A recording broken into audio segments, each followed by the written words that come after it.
नमस्कार, स्वागत है आपका A1 टीवी में। मैं हूं आपके साथ उमंग माथुर और आप देख रहे हैं A1 उत्तराखंड। बुलेटिन की शुरुआत करेंगे, लेकिन आइए पहले नजर डालते हैं इस वक्त की सुर्खियों पर। उत्तराखंड विधानसभा चुनाव को लेकर बीजेपी की तैयारी शुरू। देहरादून में बीजेपी सोशल मीडिया कार्यशाला का किया गया आयोजन। मुख्यमंत्री धामी और प्रदेश अध्यक्ष मदन कौशिक रहे मौजूद।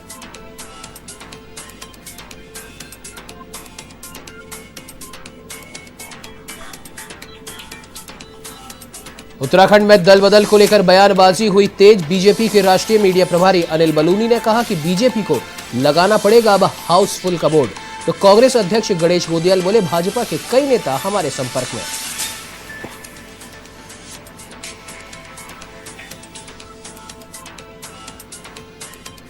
बढ़ती महंगाई को लेकर कांग्रेस का हल्ला बोल। अल्मोड़ा में कांग्रेस कार्यकर्ताओं ने केंद्र सरकार का किया पुतला दहन। तो हल्द्वानी में रोजगार की मांग को लेकर युवा कांग्रेस ने चलाया हस्ताक्षर अभियान।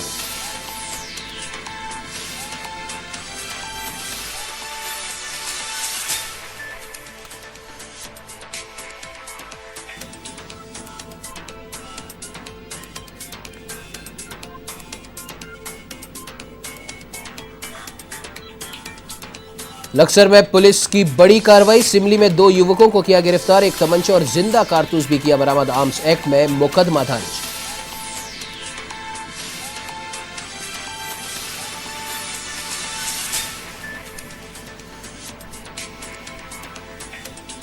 उत्तराखंड में बारिश से हाल बेहाल। भगवानपुर में तेज बारिश से उजड़े गरीबों के आशियाने। गरीब मजदूर का मकान हुआ धराशायी। सूचना के बाद भी कई घंटों तक नहीं पहुंचा प्रशासन का जाप्ता।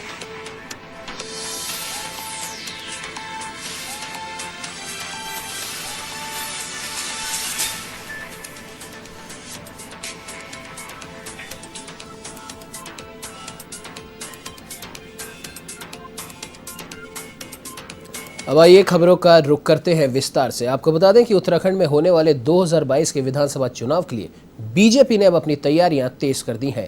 इसी के तहत सोशल मीडिया को भी भारतीय जनता पार्टी लगातार मजबूत कर रही है और इसी के तहत एक दिवसीय मीडिया कार्यशाला का आयोजन देहरादून में किया गया, जिसमें मुख्यमंत्री पुष्कर सिंह धामी ने कार्यशाला का शुभारंभ किया। इस दौरान पत्रकारों से बातचीत में मुख्यमंत्री ने कहा कि सोशल मीडिया की बेहद महत्वपूर्ण भूमिका है। पार्टी का पक्ष सही तरीके से जनता के बीच में जाए, इसी को देखते हुए इस कार्यशाला का आयोजन किया गया है, जिसमें सोशल मीडिया के प्रभारियों को प्रशिक्षण दिया जा रहा है। और 2022 का जो लक्ष्य हमने रखा है कि बार 60 पार का, उसमें एक महत्वपूर्ण हमारा मीडिया विभाग है और मीडिया विभाग लगातार बहुत ही ताकत के साथ यहाँ पर लगा हुआ है राज्य में। आज वर्कशॉप होने के बाद, चूँकि इसमें पूरे प्रदेश के हमारे जिलों तक के मीडिया के प्रभारी आए हैं, हमारा केंद्रीय नेतृत्व उन सबको यहाँ प्रशिक्षण देगा और उसके बाद जो मीडिया विभाग का काम है और धारदार तरीके से आगे बढ़ेगा और मुझे लगता है कि आपको भी इसका लाभ मिलने वाला है, क्योंकि और अच्छी प्रकार से वो आपको सारा ब्रीफ करने में सफल होगा। मीडिया हमारा लोकतंत्र का चौथा स्तंभ है और उसकी बहुत बड़ी भूमिका है। तो सही प्रकार से लोगों के बीच में पार्टी का पक्ष जाए, सरकार का पक्ष जाए, उसके लिए लगातार समय समय पर इस प्रकार की वर्कशॉप होती रहती है और इसमें हमारे राष्ट्रीय नेतृत्व से, प्रदेश नेतृत्व से और प्रदेश के विभिन्न कोनों से लोग आए हैं जो लगातार इस कार्यशाला में भाग लेंगे और जो पार्टी की नीतियां हैं, सरकार की नीतियां हैं, तो लोगों तक पहुंचाने का काम करेंगे, जन जन तक पहुंचाने का काम करेंगे। तो मैं आपको बता दें कि उत्तराखंड में चुनाव से पहले ही बयानबाजियां तेज हो चली हैं। कांग्रेस नेताओं के बीजेपी में शामिल होने को लेकर बीजेपी राष्ट्रीय मीडिया प्रभारी अनिल बलूनी ने कहा कि हरीश रावत और उनके इर्द गिर्द घूमने वाले नेताओं को छोड़कर कांग्रेस के अधिकांश नेता बीजेपी में शामिल होना चाहते हैं और वे बीजेपी के संपर्क में है। और यही नहीं, अब बीजेपी को ऐसा लगता है कि हाउसफुल का बोर्ड लगाना पड़ेगा। साथ ही उन्होंने हरीश रावत के दलित मुख्यमंत्री को लेकर दिए गए बयान पर भी निशाना साधा।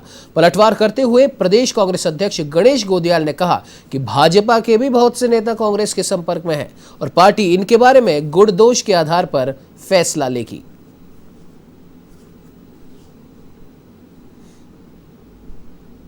देखिए, हरीश रावत जी भांति भांति के बयान दे रहे हैं और उनके बयानों से खुद कांग्रेस भी असहज है उन्होंने जिस प्रकार से पंजाब के अंदर बयान दिए उससे कांग्रेस ने पल्ला झाड़ा।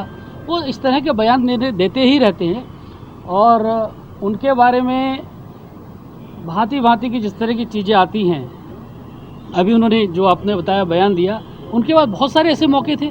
उन्होंने तो कभी भी हमारे अनुसूचित समाज के जो हमारे भाई हैं उनको बढ़ाने के लिए कुछ नहीं किया, लेकिन हरीश रावत जी के दिमाग में सदैव तुष्टीकरण की राजनीति घूमती रहती है। जितने भी लोग हमारे संपर्क में हैं भारतीय जनता पार्टी के, उनमें से ये जरूरी नहीं है कि हम सब को कांग्रेस में शामिल करें।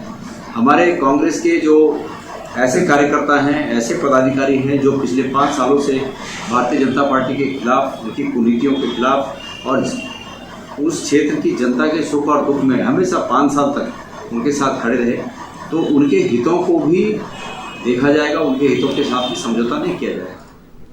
तो वह पेट्रोल और गैस सिलेंडर के बढ़ते दामों को लेकर अल्मोड़ा के गांधी पार्क में कांग्रेस कार्यकर्ताओं द्वारा केंद्र सरकार का पुतला दहन किया गया। कांग्रेस नगर अध्यक्ष पूरन रौतेला ने कहा कि केंद्र की मोदी सरकार लगातार पेट्रोल गैस में बढ़ोतरी कर आम जनता की कमर तोड़ रही है, जिसे लेकर कांग्रेस ने विरोध कर उनका पुतला दहन किया है।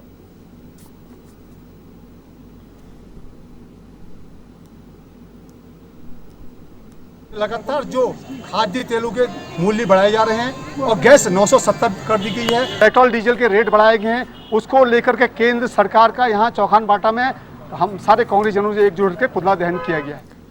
तो वहीं रोजगार की मांग को लेकर हल्द्वानी के टीपी नगर में युवा कांग्रेस के प्रदेश महासचिव के नेतृत्व में हस्ताक्षर अभियान चलाया गया, जहां हस्ताक्षर अभियान में उत्तराखंड कांग्रेस के बैनर तले टोल फ्री नंबर पर मिस कॉल कर युवाओं ने सरकार को अपना आक्रोश प्रकट किया।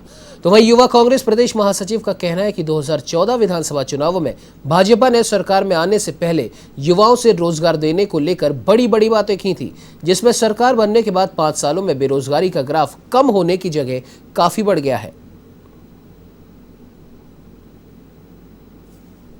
जिस प्रकार से 2014 में जो भाजपा की सरकार ने जुमला दिया था युवाओं को, जो युवाओं से कहा था कि भैया हमें आप रोजगार दीजिए, हमें आप वोट दीजिए, हम आपको रोजगार देंगे, आज सबसे ज़्यादा बेरोजगारी हमारे प्रदेश में है। युवा अपने को ठगा महसूस कर रहा है। युवा अपने को बिल्कुल ये जिस प्रकार से भाजपा की सरकार ने कहा था कि डबल इंजन की सरकार लाओ, हम आपको रोजगार देंगे, तो आज इतनी बेरोजगारी चरम पर पहुंच चुकी है, महंगाई चरम पर पहुंच चुकी है। तो हमारे यूथ कांग्रेस द्वारा पूरे प्रदेश में, पूरे गाँव वाइज, ब्लॉक वाइज और हर शहर वाइज इसको अभियान को हम चला रहे हैं। इस जो हमारा मिस कॉल के माध्यम से और हस्ताक्षर के माध्यम से ये बेरोजगारी अभियान चलाया जा रहा है।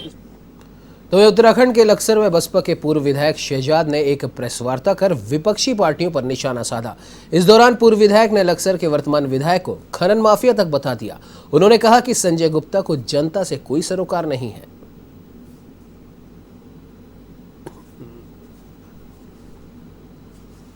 सुल्तानपुर मेरे समाज का बड़ा गांव है और मेरा समाज उसे राजधानी मानता है कि बिरादरी की राजधानी है। हो सकता है कुछ लोगों को अटपटा लग रहा हो, ऐसा कुछ नहीं। उस दिन पोल होगा, अगर मैं चुनाव लड़ा तो मैं समझता हूँ जो अब तक के पोल हुए हैं उन्हें वो पीछे छोड़ते हुए पोल करेगा।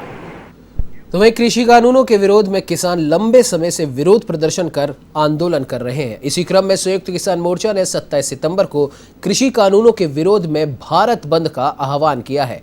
उधम सिंह नगर के किच्छा में किसानों ने व्यापारी संगठनों तथा राजनीतिक दलों के नेताओं के साथ बैठक कर 27 सितंबर के प्रस्तावित कार्यक्रम का समर्थन करने की अपील की। किच्छा के आवास विकास स्थित गुरुद्वारा गुरु सिंह सभा में किसानों और व्यापारियों की बैठक में व्यापार मंडल के तीनों संगठनों ने भारत बंद को समर्थन देने की घोषणा की। तो वहीं इस दौरान किसानों ने भाजपा सरकार पर किसान विरोधी तथा जन विरोधी होने का आरोप लगाया।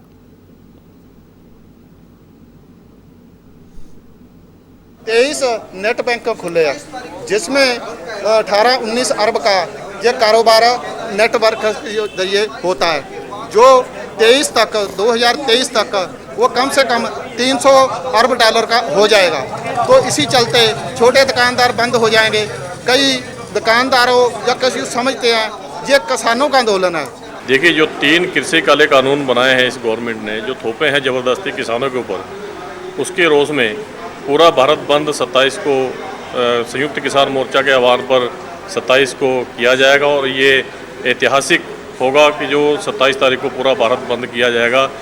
यहाँ के व्यापार मंडलों से आह्वान किया था तीनों व्यापार मंडल के सभी हमारे पदाधिकारी साथी यहाँ पर आए थे। मैं उनको धन्यवाद भी देता हूँ और उन्होंने अपनी ओर से इस बंद को पूर्णतया समर्थन दिया है और सभी किसानों ने भी।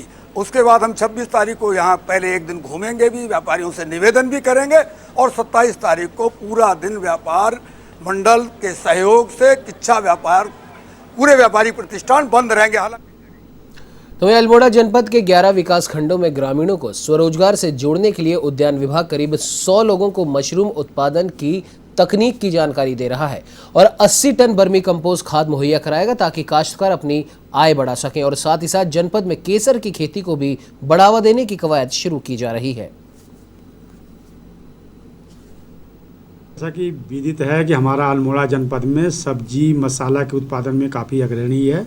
वर्तमान समय में हम फल सब्जी और मसाला उत्पादन के साथ ही साथ मशरूम उत्पादन का बढ़ावा दे रहे हैं, जिसमें हम 100 कृषकों को हमारा जो इंडो डच मशरूम परियोजना जोलीकोट में है वहाँ से 3 दिवसीय ट्रेनिंग का प्राविधान है और 80 टन मशरूम खाद को 80% राज्य सहायता पर करीब 35 कृषकों को हम उपलब्ध करा रहे हैं।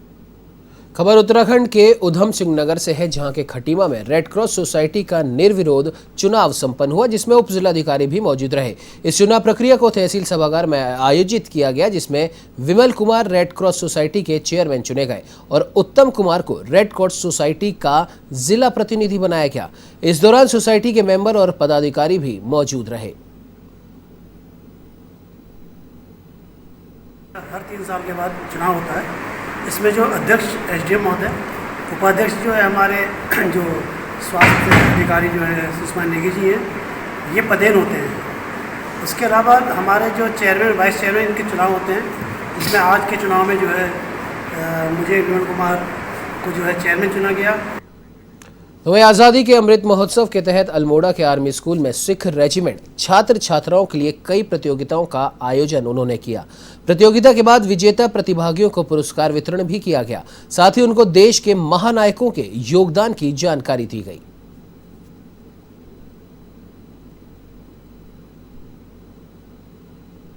आज़ादी का अमृत महोत्सव हम मना रहे हैं। इसमें ये हमारी कांगो ब्रिगेड जो है और अल्मोड़ा में जो स्थित पलटन है, इनका इसमें सहयोग है और ये 75वीं जो है स्वर्णिम वर्ष जो आज़ादी का है, इसमें हमारे स्कूल के बच्चों ने चित्रकला में और क्विज कंपटीशन। तो ये आज़ादी के 75 वर्ष को आज़ादी के अमृत महोत्सव के तौर पर मनाने को लेकर सीमा सुरक्षा बल ग्वालदम से एक साइकिल रैली निकाली गई, जो 2 अक्टूबर को राजघाट दिल्ली में संपन्न होगी। सुबह कौसानी से चलकर सोमेश्वर स्वतंत्रता संग्राम सेनानी हुक्म सिंह बोरा के स्मारक पर पहुंची रैली का लोगों ने स्वागत किया। आपको बता दें कि ये रैली ऐतिहासिक स्थानों के साथ सांस्कृतिक महत्व के स्मारकों का भी भ्रमण करेगी।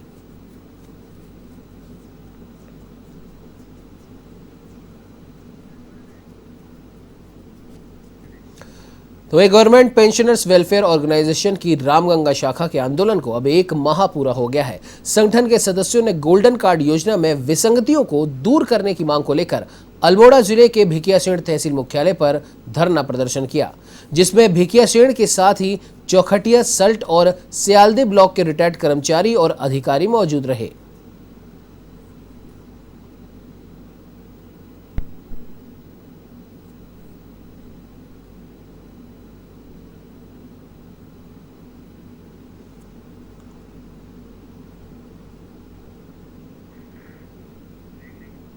देखिए, उत्तराखंड में 4 धाम यात्रा शुरू होने के बाद देवस्थानम बोर्ड को फ्रीज न किए जाने से तीर्थ पुरोहित हकूकधारी नाराज है।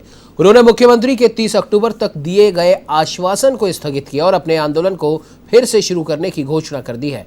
बता दें कि तीर्थ पुरोहितों ने ऋषिकेश स्थित एक आश्रम में बैठक की, जिसमें यह फैसला लिया गया। तीर्थ पुरोहित का कहना है कि मुख्यमंत्री के आश्वासन की समय सीमा में सिर्फ 10 दिन बचे हैं। सरकार ने देवस्थानम बोर्ड को फ्रीज करना तो दूर, यहाँ तो 4 धाम यात्रा के दौरान देवस्थानम बोर्ड के नामों से धाम में से रसीद काटी जा रही है, जो सीधे सीधे सरकार के ढुलमुल रवैये को दर्शाती है। आचार्य मंगाई जी को इन्होंने 4 धाम विकास परिषद का आप आते हैं, आप 26 देवस्थानम को चालू कर दिया और यात्रा के नाम पे एक ढकोसला कर दिया कि यात्रा खोल दी, लेकिन किसी को जाने नहीं दे रहे। भंग हो, देवस्थानम भंग हो और यात्रा सुचारू रूप से वो की जाए, प्रारंभ की जाए। खबर हरिद्वार के कलियर से है, जहां दरगाह हजरत साबिर पाक पर जियारत के लिए आए जायरीनों के साथ पार्किंग ठेकेदार द्वारा की गई मारपीट का वीडियो अब सोशल मीडिया पर जमकर वायरल हो रहा है। वायरल वीडियो में पार्किंग ठेकेदार के गुंडे बुरी तरीके से लोगों से मारपीट कर रहे हैं, जिसके बाद पुलिस अब इस पूरे मामले की छानबीन में जुट गई है।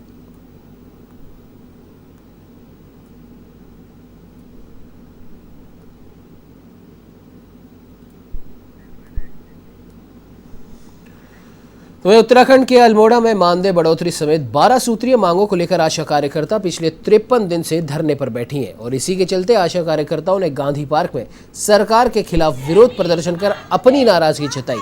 आशा कार्यकर्ताओं ने कहा कि अगर जल्द उनकी मांगें नहीं मानी गई तो उग्र आंदोलन किया जा सकता है।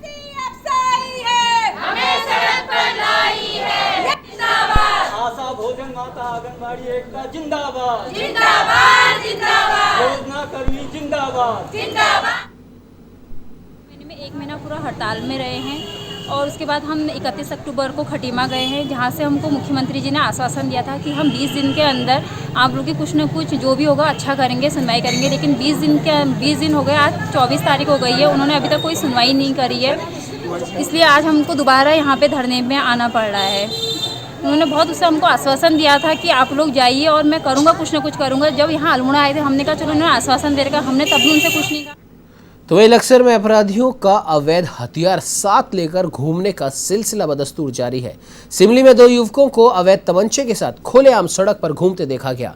युवक किसी बड़ी अप्रिय घटना को अंजाम देने की फिराक में थे। युवकों के चेहरे के भाव देखकर आसपास के लोगों ने पूरे मामले की सूचना लक्सर कोतवाली को दी और पुलिस ने मौके पर पहुंचकर युवकों को हिरासत में ले लिया। जब उनकी तलाशी ली गई तो उनके पास से अवैध तमंचा व एक जिंदा कारतूस बरामद किया गया। युवकों से गहनता से पूछताछ की गई तो उन्होंने अपने आप को लक्सर के रेलवे कॉलोनी व लोको कॉलोनी का बताया। फिलहाल पुलिस ने दोनों युवकों के खिलाफ आर्म्स एक्ट में मुकदमा दर्ज कर लिया है।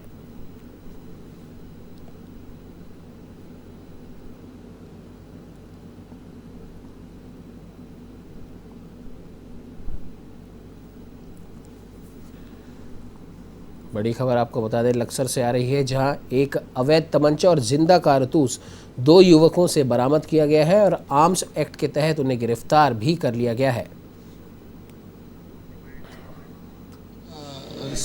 रात के टाइम पे 8 बजे के आसपास सिमली के कुछ लोगों द्वारा सूचना दी गई थी कि 1-2 युवक यहाँ पर तमंचा लेके घूम रहे हैं। इस पर हमारी जो गश्त टीम और चौकी इंचार्ज ने उनको जाके पकड़ा। 2 युवक कार्तिक और आशीष को मौके पर पकड़ा, जिनसे तमंचा और एक जिंदा कारतूस बरामद हुआ है। तो उत्तर प्रदेश के रुड़की ईदगाह चौक पर बाइक स्लिप हो जाने से एक युवक गंभीर रूप से घायल हो गया। हादसे के बाद मौके पर लोगों की भारी भीड़ जमा हुई तो वह इस दौरान घायल को सिविल अस्पताल पहुंचाया गया, जहां से प्राथमिक उपचार के बाद उसे हायर सेंटर रेफर किया गया। घायल युवक शाहरुख रुड़की के पाडली तेली वाले गाँव का रहने वाला बताया जा रहा है। फिलहाल इसका इलाज यहाँ जारी है।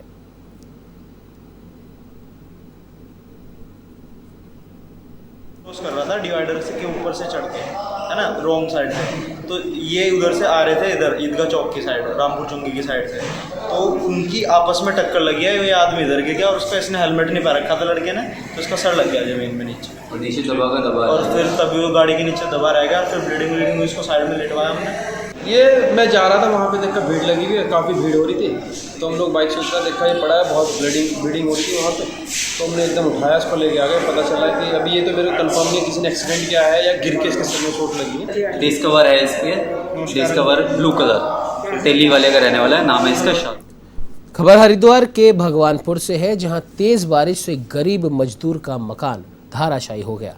जानकारी के अनुसार खेड़ी शिकोपुर गांव निवासी फुरकान अहमद का कच्चा घर गिरने से घर का सामान भी उसी मलबे में दब गया, जिसके चलते खाने पीने की समस्या का भी अब उन्हें सामना करना पड़ रहा है। तो इस सूचना के बाद प्रशासन का कोई अधिकारी या कर्मचारी अभी तक नहीं पहुंचा। हालांकि तहसीलदार रेखा आर्य रिपोर्ट बनाने की बात तो जरूर कह रही हैं।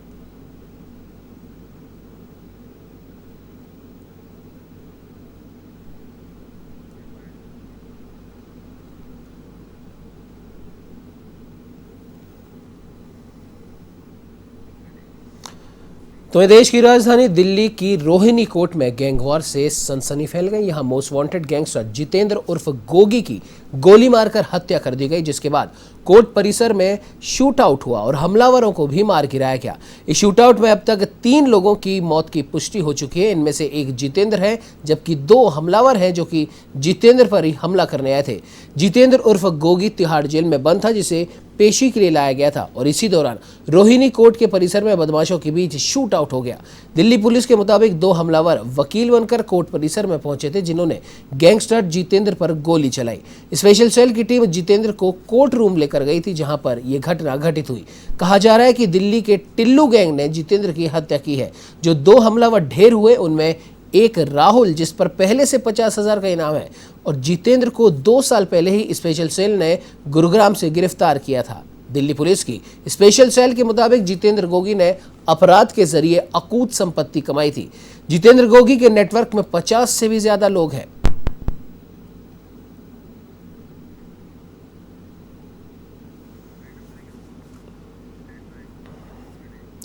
इस बुलेटिन में फिलहाल इतना ही। देश प्रदेश की तमाम खबरों को जानने के लिए आप बने रहिए हमारे साथ और देखते रहिए A1 TV। नमस्कार।